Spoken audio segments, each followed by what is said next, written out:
Bonjour mes petits chouchous, j'espère que vous allez bien, que vous avez la pêche. Ça fait un moment que j'ai pas fait de vidéo, je m'en excuse pour ceux qui m'en ont réclamé. J'avais plusieurs sujets à traiter un peu en même temps sur cet automne, sur le mois de septembre-octobre, mois d'octobre qui a été chargé un peu dans tous les sens d'ailleurs. Donc bon voilà, je reviens en force. Je suis très très content de revenir en force avec cette belle vidéo qui me tenait à cœur depuis un moment. Tout d'abord, merci beaucoup à toutes celles et ceux qui prennent le temps de partager, de liker, de commenter mes vidéos, que ce soit ou mes publications, que ce soit sur Facebook, Instagram, YouTube, LinkedIn, TikTok. Je suis un peu présent un petit peu partout. Donc déjà un grand merci à vous.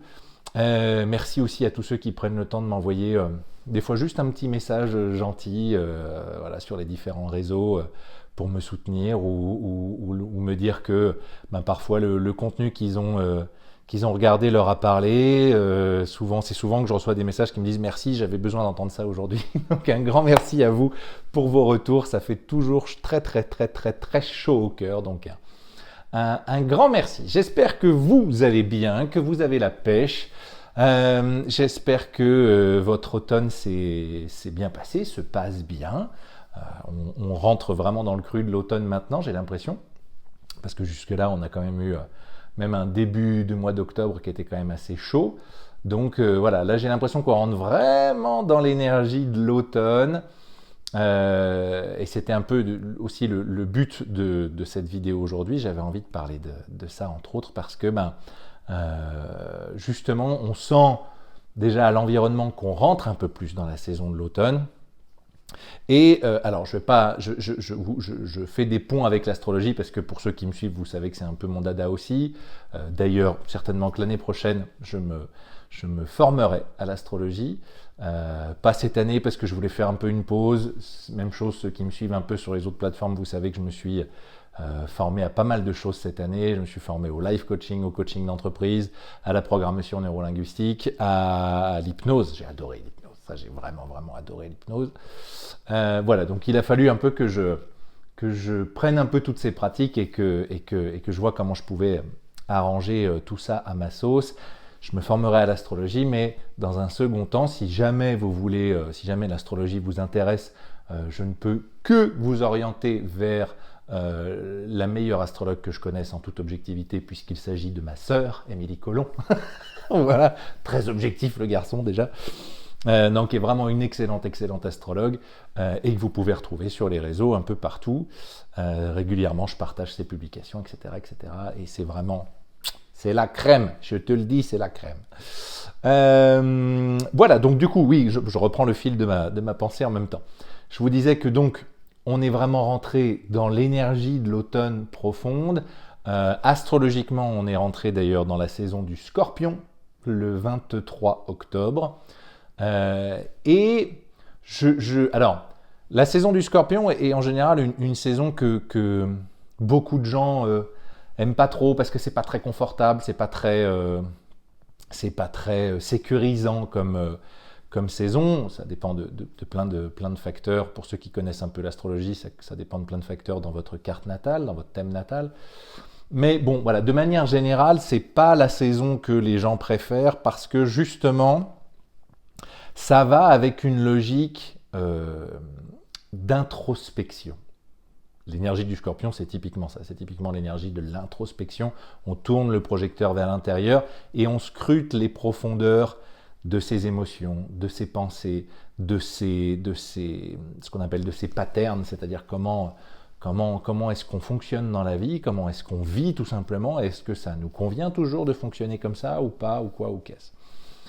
Donc c'est une scorpion, c'est une saison, la saison du Scorpion qui peut être un peu, bon, pas très confortable, mais qui est un travail qui peut être intéressant à faire quand on y est un peu attentif. Et en plus, la saison en elle-même de l'automne nous pousse à faire ça. Parce que là, typiquement, ce week-end, on change d'heure, donc voilà, on voit que les jours raccourcissent, les nuits rallongent et que mine de rien, avec l'énergie de la nuit, vient une logique de retourner un peu le projecteur vers soi, de rentrer un peu plus à l'intérieur. Enfin, Moi, honnêtement, pour vous partager mon feeling personnel, voilà, moi, ça fait une quinzaine de jours où je sens que j'ai besoin de me mettre un peu en retrait du monde, sans dire de devenir ermite, mais voilà, de passer plus de temps chez moi. Je travaille d'ailleurs beaucoup plus de chez moi ces derniers temps, et puis de prendre soin de moi, avec des activités qui nourrissent mon fort intérieur par définition. Et je pense que c'est important de savoir faire ça dans cette période-là, même si, encore une fois, ça peut être pas très confortable. Hein, en plus, astrologiquement, je ne vais pas vous faire le détail parce qu'encore une fois, je ne suis pas astrologue, mais astrologiquement, il y a une astrologie mondiale en ce moment qui est bien chargée, assez brutale, assez agressive. De toute façon, on voit bien, il suffit de regarder l'actualité pour voir l'énergie du moment à l'échelle mondiale. Mais du coup, même à l'échelle individuelle, ça se retranscrit aussi. Et moi, j'ai pas mal de proches à qui il arrive des choses difficiles en ce moment, à l'échelle de chacun, encore une fois. Et c'est, je crois, important dans ce genre de moment-là d'arriver à faire un petit step en arrière et de dire, OK, c'est un moment, c'est une saison, c'est une période, et ça va passer comme tout passe, en fait, en réalité. Parce que dans la vie, tout passe. Tout est, selon moi, cyclique, mais tout passe. Avec le temps, tout passe. Et ce que j'aime faire, moi, du coup, dans ces périodes de fin d'année comme ça, je vous le disais dans une vidéo précédente, on est dans la période des bilans, et bien typiquement avec la période des bilans vient aussi la période de ce que j'appelle la reconnaissance, en termes de reconnaître ce qui s'est passé dans notre année, qu'est-ce que je vois, qu'est-ce que j'observe, comment j'ai fonctionné dans mon année, et de reconnaissance en termes de gratitude. J'en avais déjà parlé de la gratitude dans une vidéo que j'avais faite l'année dernière, assez courte sur ce sujet, mais quand même. Et c'est un thème que j'aime bien, la gratitude, parce qu'en réalité, plus qu'un sentiment, plus qu'une émotion, la gratitude, c'est presque un protocole mental. C'est-à-dire que c'est quelque chose qu'on va cultiver quotidiennement, mais qui permet d'élever certaines émotions, et notamment certaines émotions hautes, parce que dans ces périodes un peu compliquées, on peut vite nourrir ce qu'on appelle des émotions basses, comme la rancune, la haine, la colère, la tristesse. Enfin voilà, ça peut être des moments où honnêtement on peut se sentir un peu glauque. Moi le premier, hein, honnêtement, c'est pour ça que c'est important d'avoir ces petits outils-là, parce qu'on est tous humains et qu'en fait on est loin d'être parfait.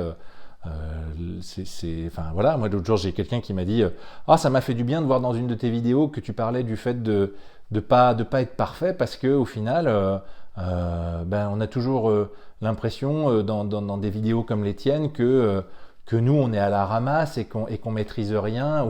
Et je lui dis non, mais je lui dis oulala, crois-moi, demande à ma femme, je peux te dire qu'il y a plein de choses déjà que je maîtrise pas, mais pas du tout. Et puis après, on est quand même que des êtres humains. Donc moi, je suis traversé par des dizaines et des dizaines et des dizaines d'émotions tous les jours, plus ou moins évidentes à gérer. Et sur le moment, j'arrive plus ou moins à les gérer aussi.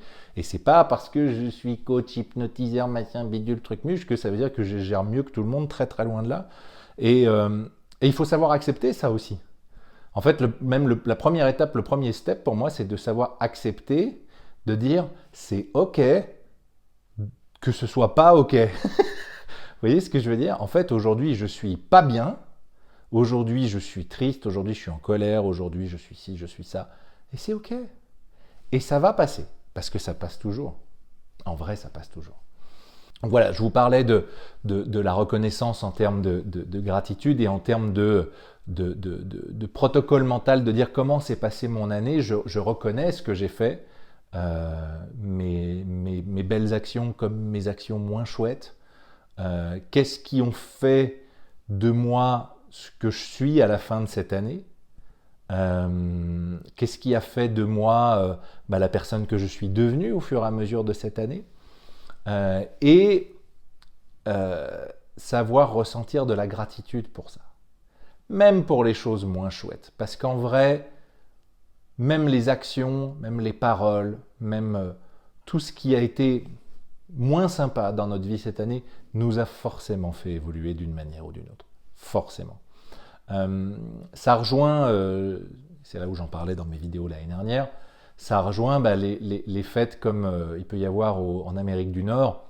Aux États-Unis, c'est Thanksgiving. Au Canada, c'est le jour d'Action de grâce, qui est une journée qui est dédiée justement à la reconnaissance et à la gratitude de notre année, des bienfaits que nous a donné notre année et des leçons aussi que nous a donné notre année. Donc, c'est-à-dire même dans les côtés un peu moins chouettes, quelles leçons on a tirées de notre année pour potentiellement faire mieux l'année suivante. Ça peut être le concept de noter qu'est-ce qu'on a bien fait cette année et qu'on peut continuer, qu'est-ce qu'on a moins bien fait cette année et que du coup, comment on s'améliore pour l'année qui vient.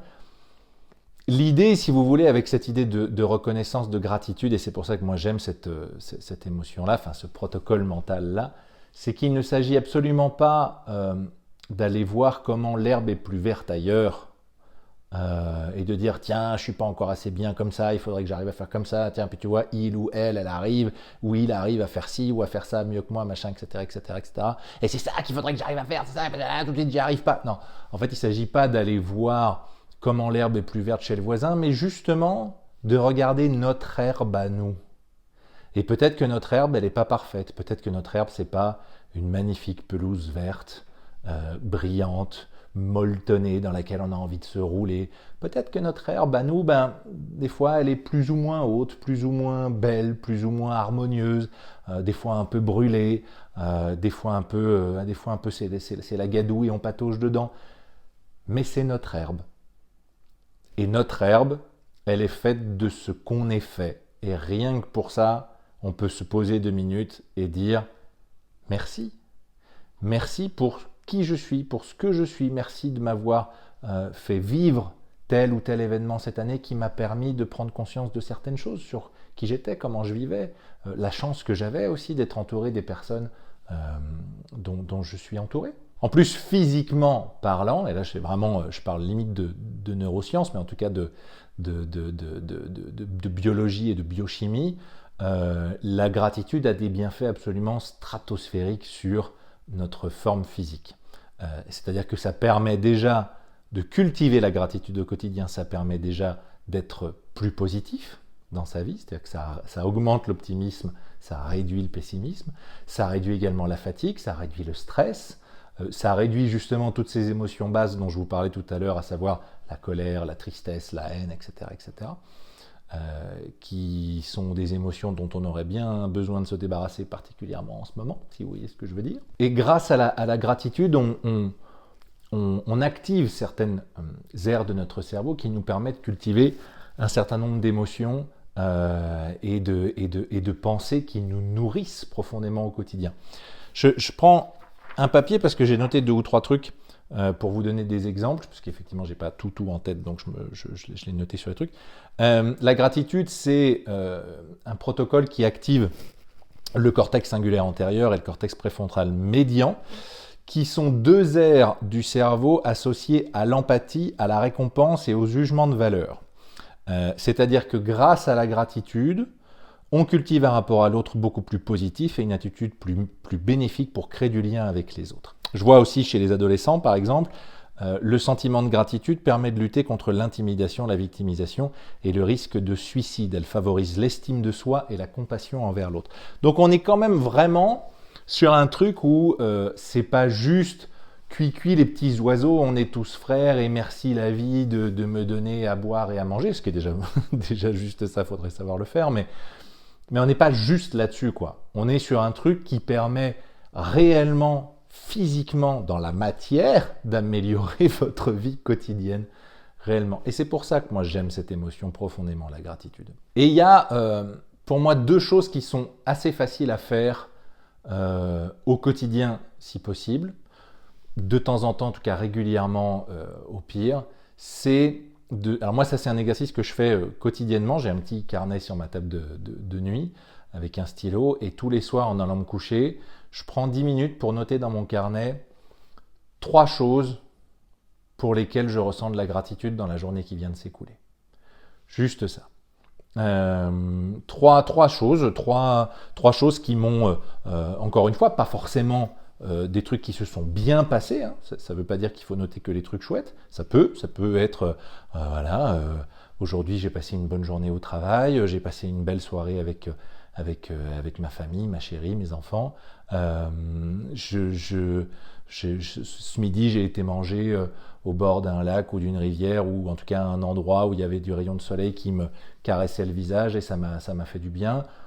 Des choses simples, mais aussi ça peut être des choses plus ardues, j'allais dire. Mais aujourd'hui, je me suis engueulé avec telle personne, mais ça m'a permis de me rendre compte que qu'en fait, il avait tel point de vue que j'avais pas forcément intégré, du coup maintenant ça me permet de mieux le comprendre. Ça peut aussi être ça, le sentiment de gratitude. C'est savoir retirer en fait le bon ou le bon à venir dans les événements qui se passent dans notre vie. Et pourquoi est-ce que je pense que c'est important de nourrir cette émotion de la gratitude? Parce que je trouve qu'on vit quand même dans une société qui est de moins en moins dans la reconnaissance, justement, de ce qu'on a, et plus dans la frustration de ce qu'on n'a pas. Quand on achète une nouvelle voiture, il y en a une qui sort qui est plus confortable. On achète une nouvelle télé, il y en a une qui sort qui est mieux, qui a un meilleur son, une meilleure image. On a de plus en plus d'argent, mais on en veut toujours plus. Enfin, quels que soient les sujets, je trouve qu'on est dans une société où, en tout cas en grosse majorité, on cultive plus le sentiment de frustration à travers la publicité, à travers tous les médias en général, que le sentiment de reconnaissance, c'est-à-dire de reconnaître profondément ce que l'on a déjà et de remercier pour ça. Et attention, il ne s'agit absolument pas de se dire « je me contente de ce que j'ai ». Je déteste cette phrase. Je trouve qu'en termes de mindset d'abondance, c'est vraiment pas bon. Il ne s'agit pas de dire « voilà, je me contente de ce que j'ai, je ne demande pas plus », très loin de là. On peut très bien vouloir plus, avoir une meilleure vie, on a le droit, on a tous le droit d'avoir une meilleure vie, de posséder des choses qui nous font plaisir, de vouloir gagner plus d'argent, il n'y a aucun souci. Mais commencer par reconnaître déjà ce que l'on a. L'autre jour, je discutais avec un ami, et à un moment donné, je lui dis « mais est-ce que tu te rends compte qu'on est riche ?» Et il me dit « ah non, moi je ne me sens pas du tout riche ». Je dis, mais tu sais qu'à l'échelle mondiale, en termes économiques, hein, économiquement parlant à l'échelle mondiale, si tu as un repas par jour et un toit sur la tête, tu fais partie des plus riches de cette planète. C'est quand même... Voilà, après, chacun à son échelle, je veux dire, dans le sens où moi je sais ce que c'est que d'être dans la merde financièrement, profondément parlant, et de ne pas savoir si je pourrais manger demain. Je sais ce que c'est, j'ai su ce que c'était pendant des années.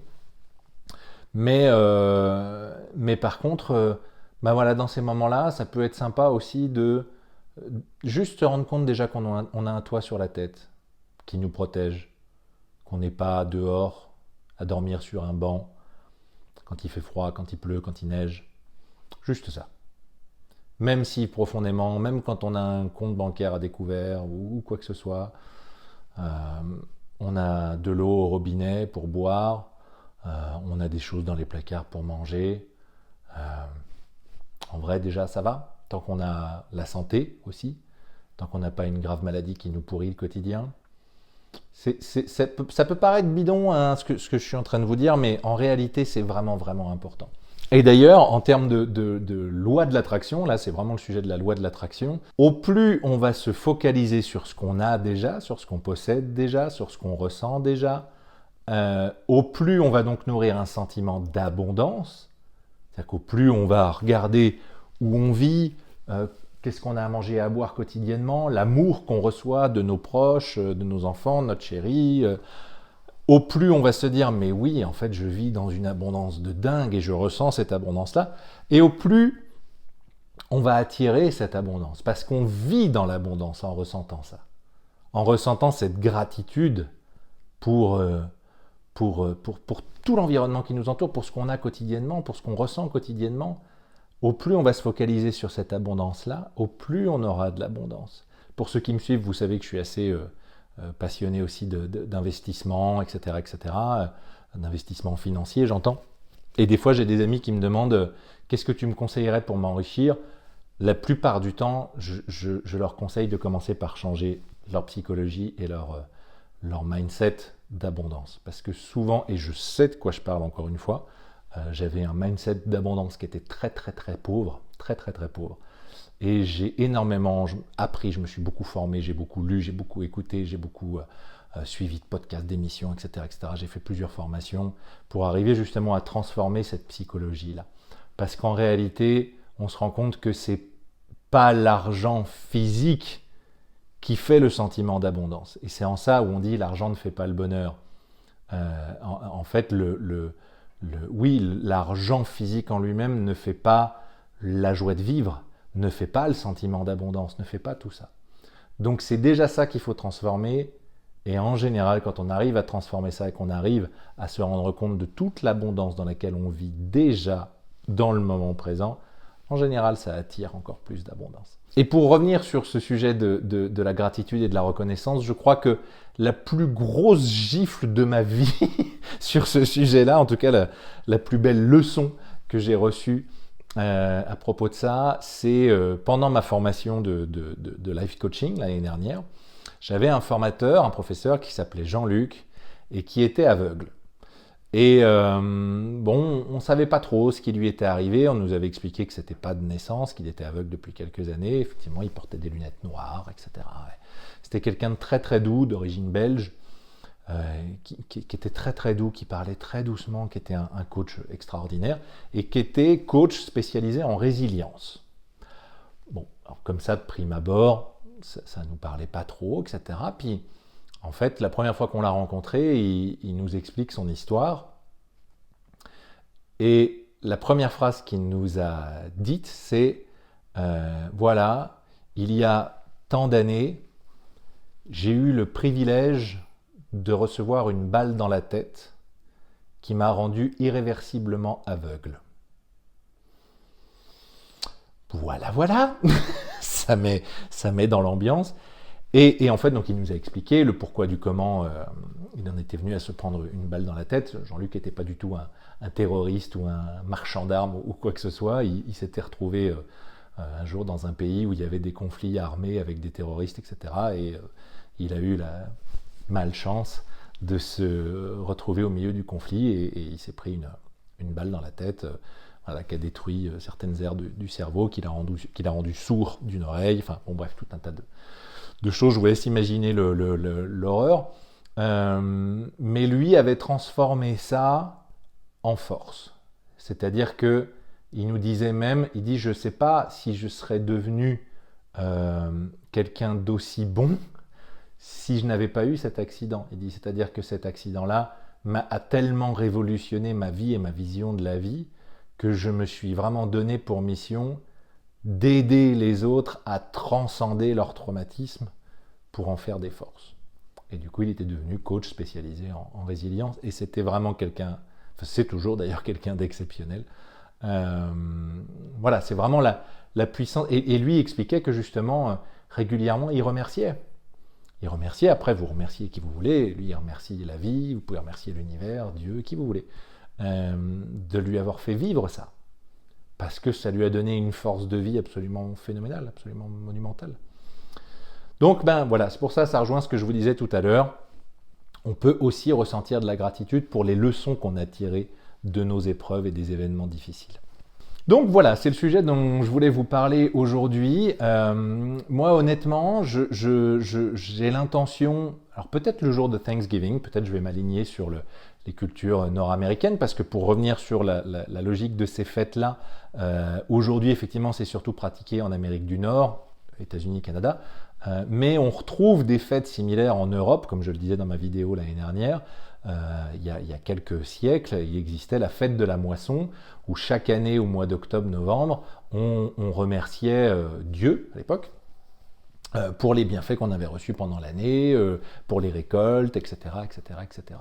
Et bon, voilà, moi, je serais assez pour qu'une fête de ce type-là revoie le jour en Europe et en France. Et après, bah, c'est à l'échelle individuelle. Si ce message-là vous parle et si cette logique-là vous parle, moi, je sais que je le fais avec ma chérie tous les ans au moment de Thanksgiving. On ne fête pas à proprement parler Thanksgiving, puisque c'est une fête qui est directement liée à l'histoire américaine, mais on fête la même logique, c'est-à-dire d'accorder un moment pour remercier, pour reconnaître les bienfaits de notre vie, ou en tout cas les leçons de notre vie, comme je vous disais, et de remercier pour ça, de remercier d'avoir voilà, suffisamment à boire, à manger et un toit sur la tête tous les jours pour être bien, de recevoir de l'amour de nos proches, remercier aussi nos proches pour qui ils sont pour nous, ce qu'ils représentent, ce qu'ils nous apportent. Voilà, tout simplement. Et ça, je pense que si on pouvait y accorder une fête en particulier, je pense que ce serait chouette. À chacun de voir si c'est une tradition qui peut lui parler ou pas. Moi, je le fais. Et j'espère que vous aussi, parce que sincèrement, je pense que ça nourrirait vraiment de bonnes choses, et notamment en termes de création de liens. Je pense que c'est important d'arriver à reconnecter les êtres humains les uns avec les autres à travers ce genre de petits rituels-là, particulièrement en ce moment. Voilà, je crois que je vous ai à peu près tout dit. Je vous remercie beaucoup encore une fois d'avoir suivi cette vidéo. J'espère que ça vous a plu, j'espère que ça vous a parlé. J'espère ne pas avoir été trop long surtout. Et je vous dis à très bientôt. Prenez soin de vous. Prenez grand soin de vous, notamment dans cette période du Scorpion. Bonne période du Scorpion à tous. Bon anniversaire aux Scorpions qui regarderaient cette vidéo. Je vous embrasse et à très vite pour de prochaines aventures. Ciao.